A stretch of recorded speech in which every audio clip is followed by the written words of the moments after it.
Hello guys, இன்னைக்கு வீடியோவில் நம்ம ஒரு lining collar kurti cutting and stitching பார்க்கலாம். லைனிங் மெட்டீரியல் ரெண்டுத்தையும் ஒரு வாட்டி வாஷ் பண்ணிவிட்டு சுருக்கோலாம் போகிற மாதிரி நம்ம அயன் பண்ணி வச்சுக்கலாம். ஃபஸ்ட்டு இந்த வீடியோவில் நான் உங்களுக்கு காலர் நெக் கட்டிங்கை பற்றி டீப்பாக சொல்ல போகிறேன். அதனால் இந்த குர்த்தி பார்ட்லாம் கட்டிங்லாம் நீங்கள் டீட்டெயிலாக நார்மலாக எப்படி கட் பண்ணுவீங்களோ அது மாதிரி கட் பண்ணிக்கோங்க. நான் என்னுடைய சைஸ்க்கு ஏற்ற மாதிரி இங்கே மெஷர் பண்ணி அந்த ஷேப்புக்கு கரெக்டாக கட் பண்ணி எடுத்துக்கிட்டேன். கட் பண்ணி வச்சுக்க ஃப்ரண்ட் அண்ட் பேக் பீஸ் ரெண்டுத்தையுமே ரெண்டாக ஃபோல்டு பண்ணி இப்படி ஒன்றுக்கு மேலே ஒன்றா வச்சுக்கோங்க. இப்போ நம்ம மேலே வச்சுருக்கிறது ஃப்ரண்ட் பீஸுக்கு நெக்கு லென்த்து வித் ரெண்டுமே 3 இன்ச் தான். பேக் பீஸுக்கு வித்து வந்து 3 இன்ச், லென்த்து அந்த டீப் வந்து நீங்கள் 1 இன்ச் வச்சுக்கிட்டா போதும். அந்த மாதிரி ஒரு லைன் மார்க் பண்ணிக்கோங்க. மார்க் பண்ணிவிட்டு அதுக்கேற்ற மாதிரி அந்த ஃப்ரெஞ்ச் கர்வ் நான் யூஸ் பண்ணி அந்த கர்வ் போட்டுக்கிறேன். நீங்கள் ஃப்ரீ ஹேண்டில் கூட அந்த கர்வ் போட்டுக்கலாம், நெக்கோட கர்வை. அதே மாதிரி பேக் பீஸுக்கும் அதே மாதிரி கர்வ் போட்டு வரைஞ்சிக்கோங்க. இப்போ வரைஞ்ச இந்த பார்ட்டை நம்ம கட் பண்ணி எடுத்துக்கலாம். லென்த்து வித்து ரெண்டுமே 3 தாங்க. ஃப்ரண்ட்டுக்கு பேக்குக்கு வந்து வித்து வந்து 3 இருக்கும். அந்த டீப் வந்து நம்ம 1 இன்ச் வச்சாலே போதும்.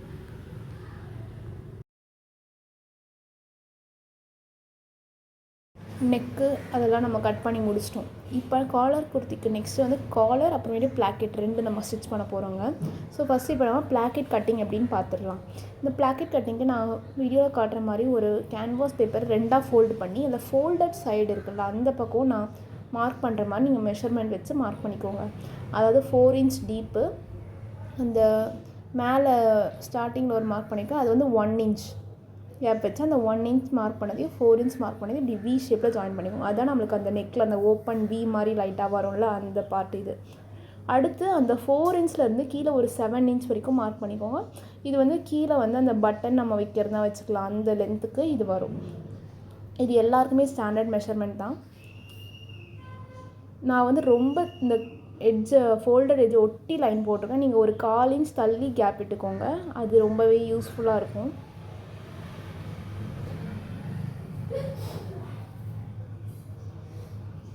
இந்த மாதிரி கட் பண்ணி எடுத்துக்கலாம். இப்போ இந்த வி ஷேப்பில் எக்ஸ்ட்ராவாக இருக்குல்ல அந்த ஃபோல்டட் பக்கம், அந்த பக்கத்தை நம்ம வரைஞ்சிருக்க மாதிரி லைனாக கட் பண்ணிக்கோங்க.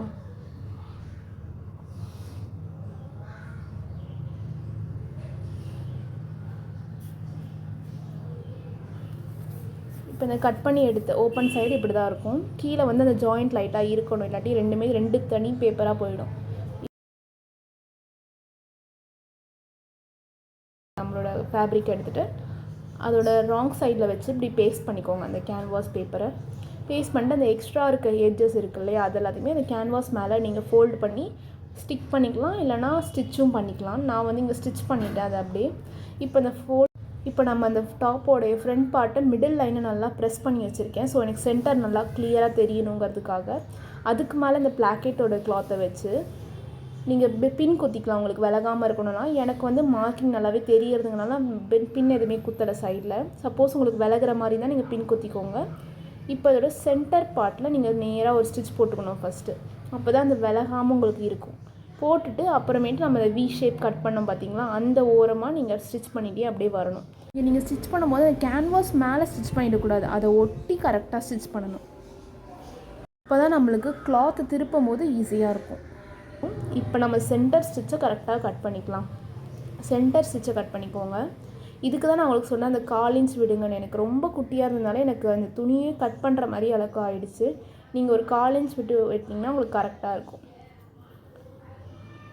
இப்போ நான் கட் பண்ணிவிட்டேன். அந்த கட் பண்ண அந்த வி பிளாக்கெட்டை நம்ம பின்னாடி ராங் சைடுக்கு திருப்பி விட போகிறோம்.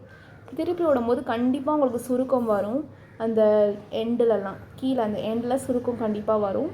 அதை நீங்கள் ப்ரெஸ் பண்ணி எடுத்தால் கண்டிப்பாக உங்களுக்கு போயிடும். ஸோ இந்த ஸ்டேஜில் நீங்கள் அயன் பண்ணுறது ரொம்பவே மஸ்ட்டு. அப்போ தான் உங்களுக்கு அந்த நீட்டான ஃபினிஷிங் கிடைக்கும். ஓகே, இப்போ நம்ம ப்ரெஸ் பண்ணி எடுத்துக்கலாம். ஸோ இப்போ நான் ப்ரெஸ் பண்ணிட்டேன். ஸோ நமக்கு நல்லாவே நீட்டாக ஃபினிஷிங் வந்திருக்கு. இப்போ நம்ம காலர் கட்டிங் பார்த்துடலாம். காலருக்கு ஒரு கேன்வாஸ் பேப்பரை இப்படி ரெண்டாக ஃபோல்டு பண்ணி வச்சுக்கோங்க. ஃபோல்டு பண்ணி அதோட லென்த் வந்து 7.25 இன்ச்சஸ் எடுத்திருக்கேன். அதில் ஹைட்டு வந்து 3 இன்ச்சஸ் எடுத்திருக்கேன். 3 இன்ச்சஸ் எடுத்துகிட்டு அந்த எட்ஜையும் இந்த எட்ஜையும் ஒரு கர்வ் மூலயமா ஜாயின் பண்ணியிருக்கேன்.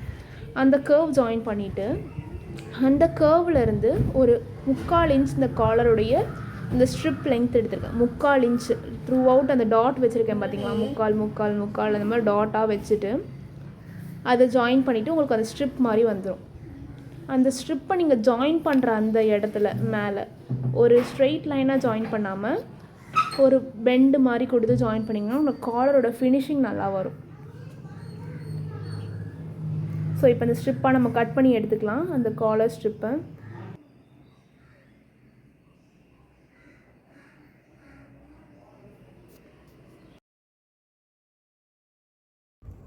இதாங்க நம்ம கட் பண்ணி வச்சுருக்க ஸ்ட்ரிப்பு. இப்போ இந்த ஸ்ட்ரிப்பை ஓப்பன் பண்ணி நம்ம காலர் ஃபைனல் காலர் எப்படி இருக்கும்னு நம்ம பார்ப்போம். இப்போ இதை ஓப்பன் பண்ணிவிட்டு இந்த மாதிரி ஃபோல்டு பண்ணி வச்சுருந்தீங்கன்னா ஃபைனல் காலரை நம்மளால் விஷுவலைஸ் பண்ணி பார்க்க முடியும்.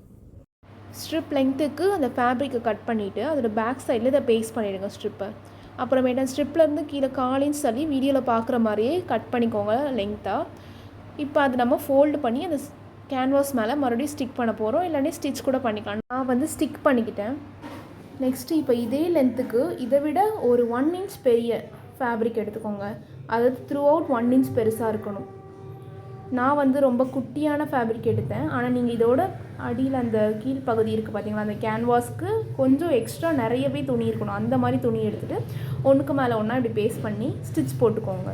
இந்த ஸ்டிச்சிங் உங்களுக்கு தெரியுதுன்னு நினைக்கிறேன். இந்த மாதிரி த்ரூ அவுட் நீங்கள் ஸ்டிச் பண்ணிக்கணும். ஆனால் கீழே துணி மட்டும் கொஞ்சம் எக்ஸ்ட்ராவாக விட்டுக்கோங்க. மேலே துணி நம்மளுக்கு கண்டிப்பாக எக்ஸ்ட்ராவாக இருக்குது. இந்த பார்க்குற மாதிரி கீழே வந்து துணி பாருங்கள் ரொம்ப கம்மியாக இருக்குது. ஆனால் நீங்கள் எக்ஸ்ட்ராவாக 1 இன்ச் கண்டிப்பாக விடணும். நான் பண்ண மிஸ்டேக் அது. ஸோ அதை நான் உங்களுக்கு சொல்கிறேன். கீழே துணி கொஞ்சம் எக்ஸ்ட்ராவாக விட்டுக்கோங்க. அண்டரில் இருக்குது பார்த்தீங்களா, அடியில் அந்த துணி வந்து எக்ஸ்ட்ராவாக இருக்கணும். இப்போ நம்ம இதை வந்து கட் பண்ணிக்க போகிறோம். இந்த லென்த்துக்கு நம்ம ஸ்டிச் போட்டிருக்கோம் பார்த்தீங்களா, அந்த ஸ்டிச்சில் ஒரு 1/4 இன்ச் தள்ளி நீங்கள் எப்படி கட் பண்ணிக்கலாம். கட் பண்ணிவிட்டு நம்ம அந்த ஃபேப்ரிக் அப்படி இன்வெர்ட் பண்ண போகிறோம். இந்த கேன்வாஸ் உள்ளே போகிற மாதிரி கேன்வாஸ் உள்ளே போயிட்டு அந்த துணி வந்து இதை கவர் பண்ணுற மாதிரி நம்ம அதை திருப்பி எடுத்துக்க போகிறோம். திருப்பதுக்கு முன்னாடி நாச்சஸ் போட மறந்துடாதீங்க. அப்போ தான் நம்மளுக்கு அந்த ஃபினிஷிங் கரெக்டாக வரும். இல்லைனா ஒரு மாதிரி துணி இழுத்து பிடிச்ச மாதிரி இருக்கும். அடுத்து வந்து இந்த அடியில் இருக்க துணி இருக்குது பார்த்தீங்களா, இது வந்து அந்த ஸ்ட்ரிப்பை விட 1 இன்ச் லென்த்தியாக இங்கே வரணும். நான் கை வைக்கிற இடம் இருக்குல்ல, அங்கே லென்த்தாக இருக்கணும். ஒரு 1/4 இன்ச்சாச்சு லென்த் இருக்கணும். த்ரூ அவுட் அந்த லென்த் வந்து 1/4 இன்ச் எக்ஸ்ட்ராவாக இருந்தால் தான் நம்மளுக்கு அந்த 1/4 இன்ச் தான் நம்ம போய் அந்த கிளாத்தில் அட்டாச் பண்ண போகிறோம். ஸோ இந்த காலரோட ஸ்ட்ரிப்பில் நடுவில் அந்த சென்டராக ஃபோல்டு பண்ணி எடுத்துக்கோங்க. அந்த சென்டர் லைன் தெரிகிற மாதிரி. ஸோ அதுதான் நம்மளோட mid point of the collar. இந்த காலரோட மிட் பாயிண்ட் இருக்கு இல்லையா, அந்த எக்ஸ்ட்ரா கிளாத் 1/4 இன்ச் விட்டோம். அதையும் நம்ம டாப்போடைய பேக் சைடோடைய நெக் இருக்கும்ல, அந்த நெக்கோட மிட் பாயிண்ட்டையும் ஒன்றா வச்சு நம்ம அப்படியே ஜாயின் பண்ணிக்கிட்டே வரப்போகிறோம். மிட் பாயிண்டில் ஸ்டார்ட் பண்ணி நெக்கோடைய அந்த பிளாக்கெட்டோட எண்டிங் வரைக்கும் ஜாயின் பண்ணோம். அதே மாதிரி மிட் பாயிண்ட்லேருந்து அந்த ரைட் சைடோடைய நெக்கோடைய எண்டிங் வரைக்கும் நம்ம ஜாயின் பண்ண போகிறோம். இப்படி ஜாயின் பண்ணால் நம்மளுக்கு காலர் கரெக்டாக மேட்ச் பண்ண முடியும். ரெண்டுத்தையும் ஒன்றா ஜாயின் பண்ணிவிட்டு, அதாவது பேக் சைடோட மிட் பாயிண்ட்டையும் காலர் ஸ்ட்ரிப்போடைய மிட் பாயிண்ட்டையும் ஒன்றா வச்சுட்டு அந்த மேலே இருக்க துணி இருக்கு இல்லையா, அதை நம்ம விளக்கிட்டு அந்த அடியில் இருக்க அந்த காலர் ஸ்ட்ரிப்பையும் கிளாத்தையும் மட்டும் நம்ம வச்சு லைனாக அந்த தையல் போட்டுட்டு இந்த மிட் பாயிண்ட்லேருந்து இந்த எண்டு வரைக்கும், மறுபடியும் இந்த மிட் பாயிண்ட்லேருந்து ரைட் சைடு எண்டு வரைக்கும் 2 பக்கமும் ஸ்டிச் பண்ணிவிட்டு வச்சிடணும். இப்போ காலரோடைய முக்கியமான ட்ரிக்கே இதுதான். நம்ம அந்த காலரோட ஸ்ட்ரிப்பும் நம்ம அந்த சுடிதார் டாப்போடைய அந்த பீஸும் ஒன்றா எண்ட் ஆகணும். கண்டிப்பாக அது ஒன்றா எண்ட் ஆகாது. ஒன்ஸ் இந்த காலர் ஸ்ட்ரிப் வந்து லென்த் எக்ஸ்ட்ராவாக இருக்கும், இல்லைனா நம்ம டாப்போடைய பிளாக்கெட் வந்து கொஞ்சம் எக்ஸ்ட்ராவாக இருக்கும், அந்த மாதிரி இருக்கும். இந்த இஷ்யூ வந்து ரொம்ப நார்மல் காலர் நெக்கில். நம்மளுடைய பேசிக்கு இந்த ரெண்டுத்தையுமே இப்போ மேட்ச் பண்ணுறது தான் இந்த காலர் நெக்கோட ட்ரிக்கே. ஸோ அதுக்கு என்ன பண்ணணும்னா, எப்பயுமே நம்ம ஸ்ட்ரிப் லென்த் வந்து காலர் நெக்கை விட அதிகமாக இருக்கணும். அதுதான் நமக்கு ரொம்பவே முக்கியம். ஏன்னா நம்ம ஸ்ட்ரிப் லென்த் எக்ஸ்ட்ராவாக இருந்தால் நம்ம ஈஸியாக கட் பண்ணிடலாம். ஸோ அந்த ட்ரிக்கை நம்ம எங்கே ஃபாலோ பண்ண போகிறோம். அதனால தான் நான் இந்த மெஷர்மெண்ட் போடும்போதே கரெக்டாக ஸ்ட்ரிப் லென்த் எக்ஸ்ட்ராவாக தான் வச்சுருப்பேன் காலர் டாப்போடைய காலர் ரவுண்டை விட. ஸோ இங்கேயுமே நமக்கு அதே இஷ்யூ தான் நம்மளுக்கு வந்திருக்கு. நம்மளுடைய காலர் ஸ்ட்ரிப் லென்த் எக்ஸ்ட்ராவாக இருக்குது. அதை நம்ம ஈஸியாக ரெக்டிஃபை பண்ணிடலாம். அது எப்படின்னு நான் உங்களுக்கு சொல்கிறேன். பார்த்தீங்களா எவ்வளோ எக்ஸ்ட்ராவாக இருக்குது, எக்ஸ்ட்ரா இருக்குது. அதுக்கு ஒன்றுமே இல்லைங்க. இந்த எக்ஸ்ட்ரா துணி ரெண்டுத்தையுமே நான் வச்சுட்டு எவ்வளோ எக்ஸ்ட்ரா இருக்குதோ, அந்த எக்ஸ்ட்ரா இருக்க எவ்வளோ கரெக்டான அளவு தேவையோ அந்த இடத்துல ஒரு ஸ்டிச்சிங்கை போட்டுவிடுங்க. போட்டுட்டு அந்த துணியை வந்து மறுபடியும் இன்வெர்ட் பண்ணி விட்டுட்டிங்கன்னா கரெக்டாக அந்த காலர் கரெக்டாக மேட்ச் ஆன மாதிரி நம்மளுக்கு அப்பியரன்ஸ் கிடச்சிரும். உள்டாவாக நம்ம எப்படி தையல் போடுமோ அது மாதிரி திருப்பிக்கிட்டு அந்த கரெக்டாக அந்த லென்த் இருக்கு இல்லையா, நமக்கு எங்கே வரைக்கும் நமக்கு காலர் லென்த்து முடியணுமோ அது வரைக்கும் இங்கே ஒரு தையல் போட்டுக்கோங்க. அந்த தையலை போட்டு மறுபடியும் இந்த துணியை நீங்கள் இன்வெர்ட் பண்ணும்போது உங்களுக்கு கரெக்டாக மேட்ச் ஆகிடும். அதுவும் இல்லாமல் அந்த காலருடைய எண்டு பார்த்திங்கன்னா ஒரு ஸ்ட்ரெயிட்டாக இருக்காது, ஒரு பெண்டு மாதிரி வரும். நம்ம காலருடைய எண்ட் நம்ம டாப்பில் பார்த்தோன்னா அந்த எண்டு வரதுக்கு நம்ம ஒரு ஸ்ட்ரெயிட்டான தையல் போடாமல் ஒரு வளைவான தையல் போட்டோன்னா கண்டிப்பாக நீட்டான ஃபினிஷிங் நம்மளுக்கு கிடைக்கும். இது ஒன்று தான் நம்ம காலர் நெக்கோட ட்ரிக்குங்க. ஸோ இது நீங்கள் தைச்சிட்டு திருப்பும் போது உங்களுக்கு நீட்டான ஃபினிஷிங் வந்துடும். அந்த எக்ஸ்ட்ரா கிளாத் இருக்குது இல்லையா உள்ளக்க, நீங்கள் அதை கட் பண்ணி விட்டுட்டா உங்களுக்கு அந்த பல்ஜரான அப்பியரன்ஸ் தெரியாது. ஸோ அவ்வளோதாங்க இந்த காலர் நெக். இதோடய நம்மளுக்கு பர்ஃபெக்டான ஃபினிஷிங்கும் வந்துடும். மறுபடியும் இதை உல்ட்டாவாக டேர்ன் பண்ணிவிட்டு மேலே டாப் ஸ்டிச் போட்டிங்கன்னா பர்ஃபெக்டான காலர் உங்களுக்கு கிடச்சிரும். கவனமாக ஸ்டிச் பண்ணணுன்னா கண்டிப்பாக ஃபர்ஸ்ட் ஆர் செகண்ட் அட்டெம்ப்டில் பர்ஃபெக்ட் ஃபினிஷிங் அட்டைன் பண்ணிடலாம். உங்களுக்கு இருக்கிற டவுட்ஸ் அண்ட் ஃபீட்பேக்ஸை மறக்காமல் ஷேர் பண்ணுங்கள். ஸ்டிச்சிங் வீடியோஸ் உங்களுக்கு யூஸ்ஃபுல்லாக இருக்கும்னு நினச்சிங்கன்னா ஃபாலோ பண்ணிக்கோங்க. தேங்க்ஸ் ஃபார் வாட்சிங். பாய்.